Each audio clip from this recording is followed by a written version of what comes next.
Energy. আমাদের 1 ঘন্টা 50 minute যাত্রা হয়ে শুরু হয়ে গেছে। 1 ঘন্টা 50 মিনিট যাত্রা হওয়ার পর হঠাৎ ঝড়। প্রথমের ভিডিওটা দেখেই বুঝতে পারছো যে আজকে আমাদের সাথে কি কি হতে চলেছে। আর আমি এত হাসি খুশি ছিলাম কারণ জানতাম না যে শোয়ের মাঝখানে কি ঘটবে। তো আজকে যথারীতি আমরা বেরিয়ে পড়েছি। এই জীবনের প্রথম ফার্স্ট টাইম। তুইও প্রথম এলি?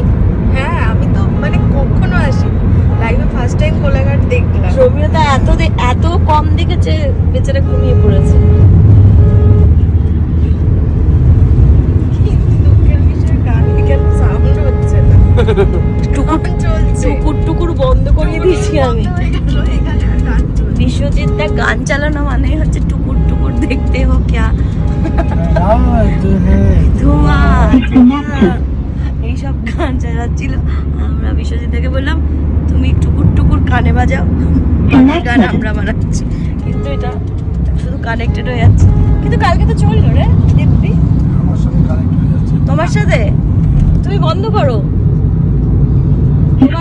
তোমার বক্স এখন তোমার নয়। যে কোলাঘাট ব্রিজ না, আমার এখানেই তো অফ অন করলে কানেক্টেড বলছে। না, দুটো কানেক্টেড হয়ে গেছিল তো ওই জন্য প্রবলেম হচ্ছিল। Good morning. আবার উপরে যাচ্ছ কেন? তুমি হোটেলে আসলে তুমি দোতলায় যেতে হয় নাকি তোমাকে? বাজে অভ্যেস হয়ে গেছে না, মানে এভরিডে এগুলো এখন ওইদিকে জুম কর না। তুই উপরে উঠছিস কেন? আর বলতে দিকে জুম কর। দুই ভাই মিলে উপরে উঠছো কেন তোমরা? আমি দেখাতে পারবো না তো ওপরে কি আছে এটা দেখানো যাবে। আজকে আমাদের ডেস্টিনেশন হচ্ছে ময়নার দিকে। ময়নার দিকে মানে এই নিয়ে আমরা 5-6টা শো করলাম, মানে 2-3-4 কিলোমিটার অন্তর অন্তর অনেকগুলো জায়গায় বোম্বাই কবির শো হলো। তাড়াতাড়ি শুরু হওয়ার কথা আছে, দেখা যাক এখন কত তাড়াতাড়ি শুরু হয়। যদি যত তাড়াতাড়ি শুরু হয় তত তাড়াতাড়ি শেষ হয় এবং তাড়াতাড়ি বাড়িটা ফেরা যায়, আর কিছুই না। কিন্তু মানে যাত্রার ক্ষেত্রে যেটা দেখছি, মানে যত গরম পড়ছে শো টাইমগুলো পিছিয়ে আসে। এটা ফাংশনের ক্ষেত্রেও হতো, মানে আমার ধরুন ফাংশনের ক্ষেত্রে বলছে স্টেজ টাইম যদি 11টায় থাকতো সেটা 1টার সময় আমাকে স্টেজে উঠতে হতো। তো এরকমটাই যাত্রার ক্ষেত্রেও হয়। আর কিন্তু একটা জিনিস দেখে খুব ভালো লাগে যে গ্রাম বাংলার মানুষ এত যাত্রাপ্রেমী হয়। মানে এই রাত্রেবেলা 1টার সময়ও তারা যেরকম বসে থাকে বা ভোরবেলা 3:30-4টে অবধি যাত্রা শেষ করে দেখে বাড়ি ফিরছে, প্লাস গান গাওয়ার জন্য রিকোয়েস্ট করে, এইগুলো একটা অদ্ভুত, মানে এটা ভালোবাসা ছাড়া তো সম্ভব না। আর প্রত্যেকটা যাত্রা শিল্পীর যে কী পরিশ্রম করে আপনারা মানে না দেখলে বা এই লাইফটা না ফিল করলে কোনো দিন বুঝতে পারবেন না। এতটা মানে কি বলবো, ইয়ে করে, কষ্ট করে। তো আমি একটা চা নিয়ে নিলাম, লেবু চা খেয়ে নিয়ে তারপরে আমরা তাড়াতাড়ি বেরোবো, কারণ আর সময় নেই, আজকে লেট হয়ে যাবে। ভালো লাগছে। গাড়িতে মজা করতে করতে পৌঁছে গেলাম প্যান্ডেলে। ওয়েদারটা একটু ভয় ভয় করছিল, মনে হচ্ছিল যেন বৃষ্টি না হয়, কিন্তু ঠাকুরের ওপর ভরসা করে শুরু করলাম মেকআপ করতে।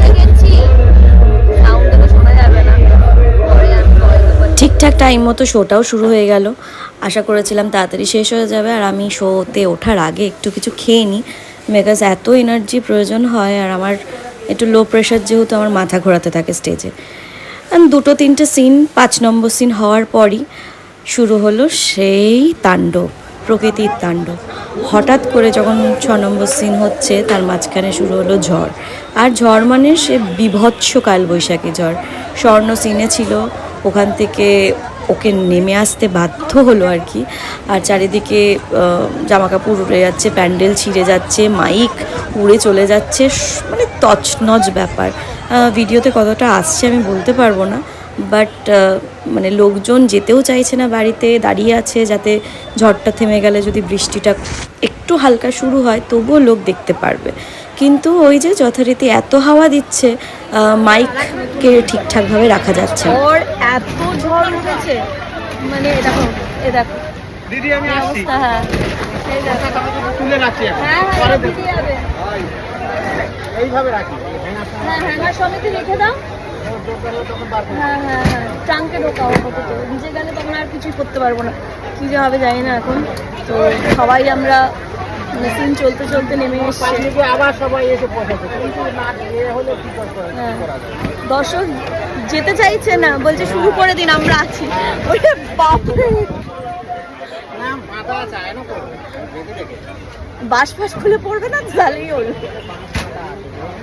যেদের পাঁচ ওরা ওই লাইট লাগানোর জন্য এমনি লাগিয়ে রাখে, বুঝলেন দিদি? ও একবার যাত্রা করছে আর ঝড় উঠে একদম পুরো স্টেজ উড়িয়ে নিয়ে পাই। যে হবে জানি না, এখন দেখি কখন আবার শুরু হয়। এই একটা অভিজ্ঞতাও শেয়ার করে দিলাম। বল অভিজ্ঞতা বল। নতুন নতুন প্রচুর অভিজ্ঞতা হয় যাত্রা ইন্ডাস্ট্রিতে। যারা যারা যাত্রা ইন্ডাস্ট্রিতে আছো বা আছেন তারা তো জানেনই, এটা যেহেতু আমার প্রথম বছর, অদ্ভুত অদ্ভুত অভিজ্ঞতা হচ্ছে এবং প্রত্যেকটা অভিজ্ঞতা মানে স্মৃতির খাতায় একদম লেখা থাক। সোনার অক্ষরে লেখা থাকা উচিত। আজকে যেরকম যেটা এখন প্রেজেন্ট যে সিচুয়েশন, তা তুই ছিলি স্টেজে, বাসটা পড়ে যাচ্ছিল। আমি ছিলাম স্টেজে, আমার সিন চলছিল, হঠাৎ করে দেখলাম একটা কালবৈশাখীর একটা হালকা হাওয়া দিল, উপরে তিরপল ছিল, তিরপলটা গেলে উড়ে আমার চোখের সামনে। তারপরে দুটো তিনটা বাস পড়লো। তো আমি যতক্ষণ বাসটা না পড়েছে আমি ডায়লগ বলছিলাম, মনে একটা ভয় ছিল অবভিয়াসলি, কিন্তু ডায়লগ বলছিলাম। হঠাৎ করে যখন দেখলাম বাস দুটো পড়ে গেছে, তখন ডায়লগ বলতে ও মা গো। আর দর্শক বলছে ইস সবে জমেছিল, সবে জমেছিল, আর এরকম এত ভিড় আমাদের গ্রামে আগে কখনো হয়নি, এত দর্শক, এত ভালোবাসছি যাত্রাটা, ইস আমরা খুব আফসোস করছি। কি বলবো বল? দেখা যাক এখন ক্রমশ প্রকাশ্য এটা এই আবার এটাকে রিজিউম করতে পারি কিনা, আমার মনে হয় না হবে।